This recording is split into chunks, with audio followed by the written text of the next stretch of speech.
Hello students, जैसा कि आपको पता है कि हम एप्लीकेशंस ऑफ गॉसेस लॉ को स्टडी कर रहे हैं, तो आज हम इसका एक और एप्लीकेशन स्टडी करेंगे और फाइंड करेंगे हम इलेक्ट्रिक फील्ड ऑफ इंटेंसिटी की value due to a thin infinite plane sheet के लिए। और प्लेन शीट कंडक्टिंग या नॉन कंडक्टिंग कैसी भी हो सकती है, डेरिवेशन एक ही रहेगा, है ना। बिकॉज थिन वाले केस में क्या रहता है कि जो चार्ज हम देते हैं वो उसके अगर वॉल्यूम में चला जाए तो वॉल्यूम तो उसमें रहता ही नहीं है, थिन है बहुत, तो वो कहाँ माना जाता है, चार्ज सरफेस पर ही माना जाता है ना। यह एक कंडक्टिंग हो चाहे वो नॉन कंडक्टिंग हो। कंडक्टिंग का केस रहता है तो मोस्टली सरफेस पे ही रहता है, और नॉन कंडक्टिंग में वॉल्यूम में जाता है, लेकिन इसमें तो वॉल्यूम है ही नहीं क्योंकि थिन शीट है, इसीलिए कंडक्टिंग और नॉन कंडक्टिंग दोनों के लिए हम इसे स्टडी करेंगे। ओके, तो देखिए लेते हैं हम एक प्लेन शीट लेते हैं, एक प्लेन शीट ली हमने और थिन प्लेन शीट है ये, thin plane sheet, thin plane sheet लेते हैं और पॉजिटिवली चार्ज ले लेते हैं हम इसे। कैसा है, पॉजिटिवली चार्ज शीट है। ओके, पॉजिटिवली चार्ज्ड शीट और यूनिफॉर्मली चार्ज्ड है ये शीट, और उसके नियर किसी भी पॉइंट पे हम electric field of intensity calculate करेंगे, इसके नियर किसी भी पॉइंट पे। सपोज ये इसके नियर है पॉइंट, दिस थोड़ा सा दूर लेते हैं यहाँ पे।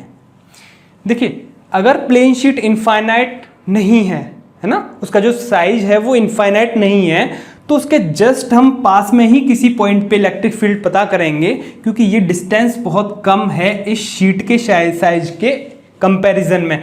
तो हम इसे ट्रीट कर सकते हैं शीट को एज ए इनफाइनाइट शीट, है ना, क्योंकि ये बिल्कुल पास में है इसके पॉइंट, तो ये डिस्टेंस बहुत कम है इस शीट के साइज के कंपैरिजन में, ना। तो हम इस शीट को कैसा मान सकते हैं, इनफाइनाइट, भले ही ये इनफाइनाइट साइज इसका नहीं है। ओके, तो यहाँ हमें क्या पता करना है, इलेक्ट्रिक फील्ड ऑफ इंटेंसिटी यहाँ पर।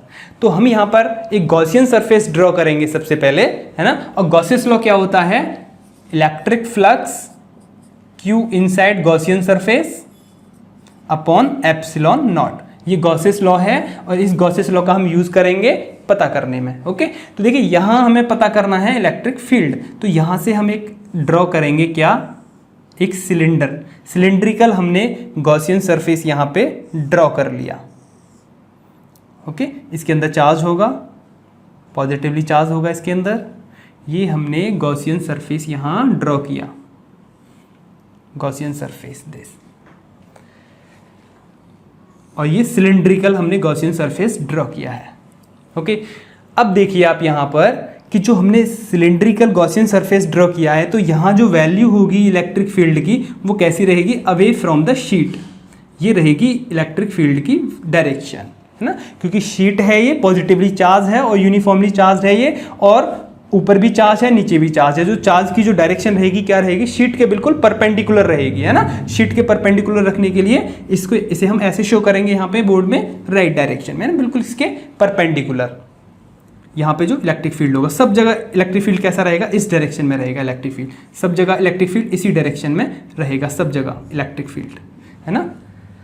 अब देखिए यहाँ से गॉसियन सरफेस को हमें ऐसा ड्रॉ करना है कि सब जगह इलेक्ट्रिक फील्ड कैसा रहना चाहिए, सेम रहना चाहिए, है ना। और चार्ज कहाँ रहना चाहिए, गॉसियन सरफेस के इनसाइड रहना चाहिए, गॉसियन सरफेस के। लेकिन यहाँ भी हमने जो गॉसियन सरफेस ड्रॉ किया है, ये जो चार्ज है वो कहाँ है, इस एरिया पर है। मान लीजिए डेल्टा एस एरिया है, तो ये भी डेल्टा एस एरिया हो गया, है ना, दोनों सेम है। तो चार्ज फिलहाल कहाँ है, केवल डेल्टा एस के ऊपर है, जो कि गॉसियन सरफेस के अंदर नहीं है। चार्ज कहाँ है, ऑन द गॉसियन सरफेस है ये चार्ज, है ना। लेकिन इसकी जो कंडीशन होती है गॉस लॉ को अप्लाई करने की, उसमें क्या रहता है कि चार्ज गॉसियन सरफेस के अंदर रहना चाहिए, है ना। और इलेक्ट्रिक फील्ड को भी देखिए, अगर हम यहाँ से डिस्टेंसेस देखें इसकी, तो इतना ही डिस्टेंस पर हम यहाँ पे एक और पार्ट इसका ड्रॉ कर लेंगे, इसी डिस्टेंस पर, क्योंकि इलेक्ट्रिक फील्ड तो हमें कांस्टेंट ही रखना है। ओके, अब देखिए जो गॉसियन सरफेस ड्रॉ हुआ है, गॉसियन सरफेस जो ड्रॉ हुआ है, चार्ज कहाँ माना जाएगा, इसके अंदर माना जाएगा, है ना, इसके अंदर। ये पूरा कंप्लीट सिलेंडर जो है ये गॉसियन सरफेस है, और जो चार्ज है वो इस पार्ट पर है इसके, है ना, डेल्टा एस एरिया पर चार्ज है इस प्लेन में, है ना। तो यहाँ से उतनी ही डिस्टेंस पर हमने एक पॉइंट ये लिया था, तो यहाँ से इतनी ही डिस्टेंस x मान लेते हैं ये डिस्टेंस जो है, और इतनी ही x डिस्टेंस पर हम एक और पॉइंट लिया था, ये पहला पॉइंट यहाँ लिया था x डिस्टेंस पर। तो x डिस्टेंस पर सिमेट्रिकल चार्ज डिस्ट्रीब्यूशन रखने के लिए, सिमेट्री रखने के लिए हमें क्या करना होगा, एक जस्ट और पार्ट लेंगे इसका सिलेंडर का, है ना। तो यहाँ पे भी जो इलेक्ट्रिक फील्ड होगा वो क्या होगा, away from the sheet. Okay, सब जगह डायरेक्शन क्या होगी इलेक्ट्रिक फील्ड की, away from the sheet, away from the sheet, है ना। तो गॉसियन सरफेस कंडीशन क्या रहती है, इलेक्ट्रिक फील्ड सेम रहना चाहिए, है ना। इलेक्ट्रिक फील्ड सेम रहना चाहिए, यहाँ से जितनी डिस्टेंस पर ये पॉइंट है, यहाँ से उतनी ही डिस्टेंस पर ये पॉइंट है ना। तो इलेक्ट्रिक फील्ड क्या रहेगा, सेम रहेगा गॉसियन सरफेस पर। ओके, तो सेम है वैल्यूज की, और सिमेट्रिकल चार्ज डिस्ट्रीब्यूशन होना चाहिए। सिमेट्रिकल चार्ज डिस्ट्रीब्यूशन है, इसको हम यहाँ से बीच में से क्रॉस करेंगे तो उतना ही चार्ज इधर रहेगा, उतना ही चार्ज इधर रहेगा।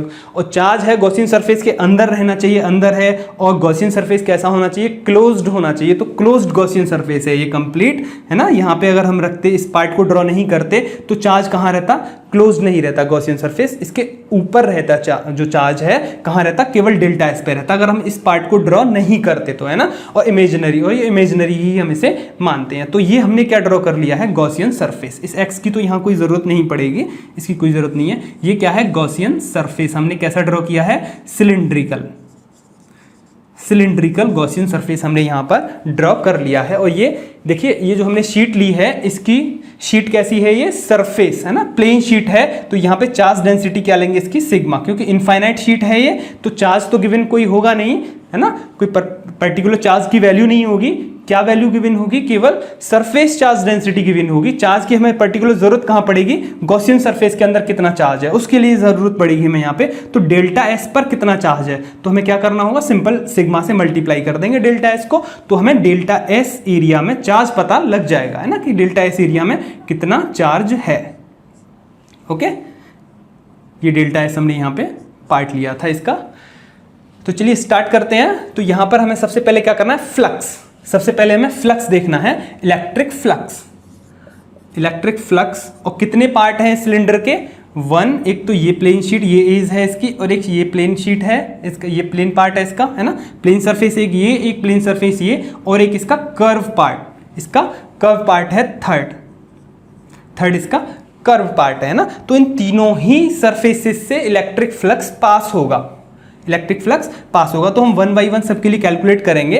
देखिए यहाँ पे हम एक एरिया लेंगे ds, तो उसका एरिया वेक्टर क्या होगा, ds दिस, है ना, परपेंडिकुलर होगा प्लेन के, है ना, इसके परपेंडिकुलर यही डायरेक्शन होगी। यहाँ पे थीटा कितना हो गया, 0 डिग्री।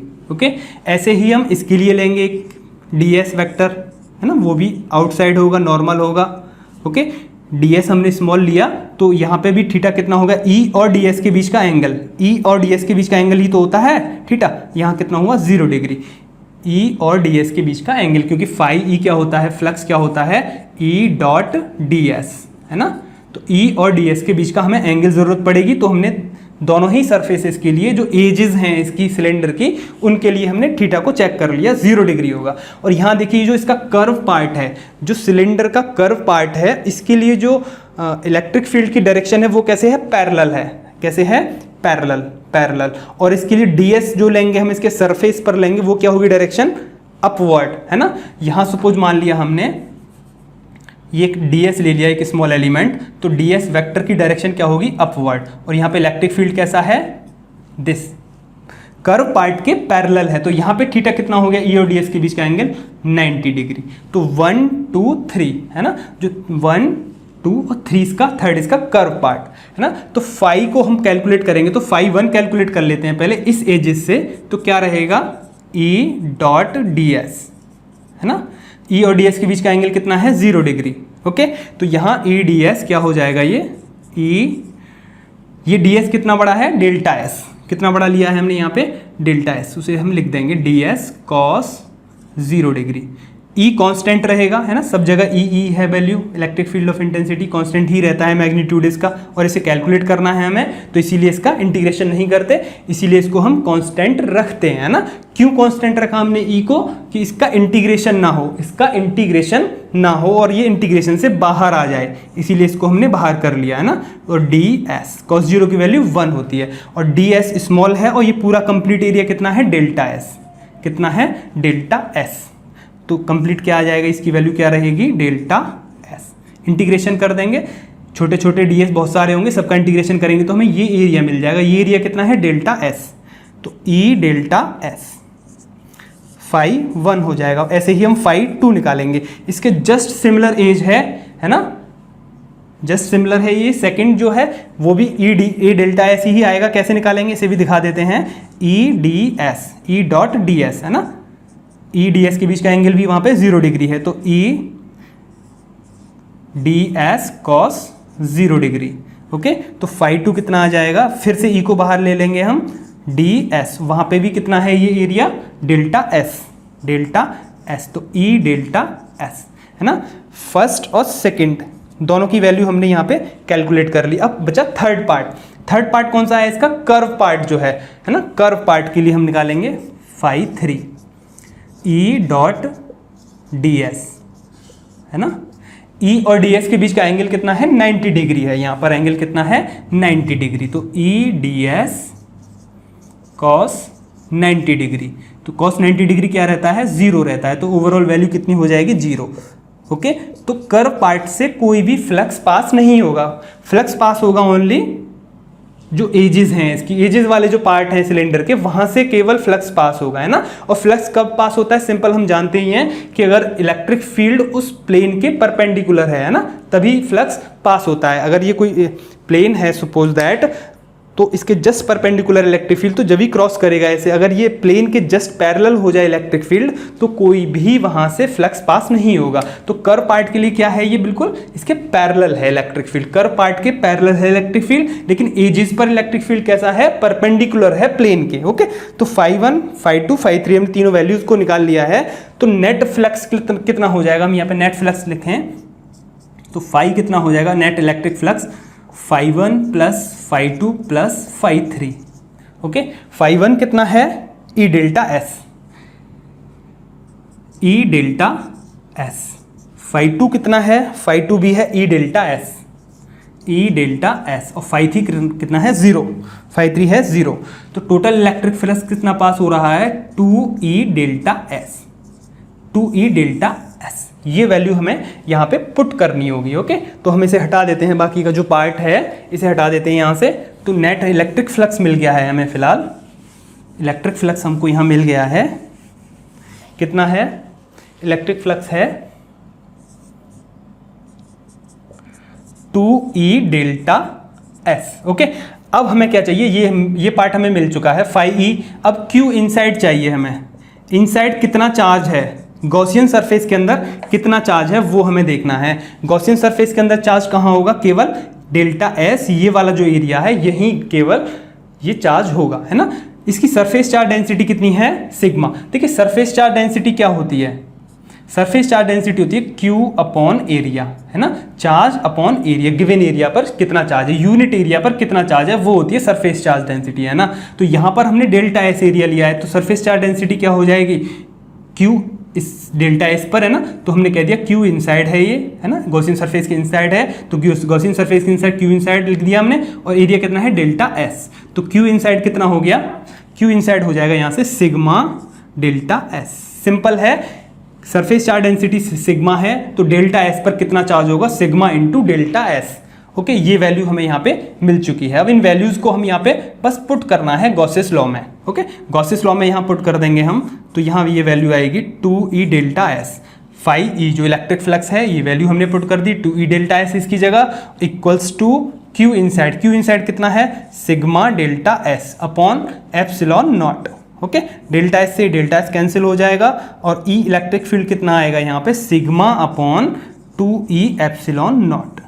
ओके, तो ये हो जाएगा electric field due to thin infinite plane sheet. Okay, thin infinite plane sheet के लिए सिग्मा यहाँ पे हमने कैसा लिया था, ये पॉजिटिव लिया था, है ना, पॉजिटिव चार्ज दिया था इसको। अगर इसकी जो चार्ज डेंसिटी होती अगर वो नेगेटिव होती, सिग्मा कैसा होता, नेगेटिव, तो डायरेक्शन क्या रहती, फिलहाल डायरेक्शन कैसी है, आउटवर्ड। सिग्मा कैसा है यहाँ पे, पॉजिटिव है, पॉजिटिव है, या फिर हम उसको कह सकते हैं सिग्मा ग्रेटर देन 0 है। तो डायरेक्शन क्या है, ई की डायरेक्शन क्या है, outward, outward normal, outward normal. Okay, normal ही तो है शीट के, ई की जो डायरेक्शन है बिल्कुल नॉर्मल। और अगर सिग्मा नेगेटिव होता, यहाँ पे पॉजिटिव है, यहाँ अगर नेगेटिव होता, सिग्मा लेस देन 0 होता, तो इलेक्ट्रिक फील्ड कैसा रहता, इनवर्ड नॉर्मल, है ना, इनवर्ड नॉर्मल, रिवर्स हो जाती, है ना, किसकी डायरेक्शन, इलेक्ट्रिक फील्ड की डायरेक्शन क्या हो जाती, रिवर्स। ओके, फिर ये होती इलेक्ट्रिक फील्ड की डायरेक्शन, टूवर्ड द शीट होती इलेक्ट्रिक फील्ड की डायरेक्शन अगर ये नेगेटिवली चार्ज शीट होती तो। ओके, तो ये थिन इनफाइनाइट प्लेन शीट के लिए हमने कैलकुलेट किया है इलेक्ट्रिक फील्ड कितना रहेगा, ये sigma upon 2 epsilon not. Okay, देखिए अगर थिक होगी तो थिक के लिए हम ऑलरेडी डेरिवेशन कर चुके हैं, आई बटन में मैं आपको लिंक दे दूंगा उसका। अगर कोई थिक शीट है तो उसके लिए अलग अलग कुछ न्यूमेरिकल्स भी थे, वहां पे आप उसे अच्छे से स्टडी कर लेंगे। तो केवल हमने आज जो यहाँ स्टडी किया है वो थिन इनफाइनाइट शीट के लिए स्टडी किया है और गॉसेस लॉ से हमने स्टडी किया है। लास्ट हम इंटीग्रेशन मेथड से तो स्टडी कर ही चुके हैं इनको, लेकिन आज हमने गॉसेस लॉ से स्टडी किया है और इंटीग्रेशन मेथड आप चेक कर ही लेंगे, लास्ट लेक्चर्स में हम कर चुके हैं, लिंक मिल जाएगा आपको आई बटन में। तो मोस्टली जो एप्लीकेशंस हैं गॉसेस लॉ के वो यहाँ पे फिनिश हो चुके हैं आज। तो ये चैप्टर भी मोस्टली यहाँ कंप्लीट हो चुका है। अब हम इसके बाद एक्सरसाइज करेंगे, एनसीईआरटी की जो एक्सरसाइज है उसको हम स्टडी करेंगे। तो थैंक यू आज के लिए।